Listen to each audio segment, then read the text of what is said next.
pwede nga lang kita talagang isama eh. Alam mo namang hindi, di ba? Tess, salamat Pero huwag kang mahiyang tumawag sa akin pag may kailangan Oo naman, huwag kang mag-alala. Hindi namin pababayaan si Ruby. Di. Anak, alis na ako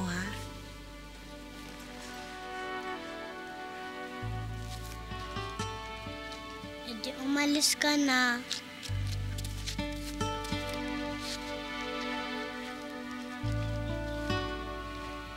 Ruby, sa bakasyon, dadalawin ka naman ng nanay mo eh. Di ba, Norma?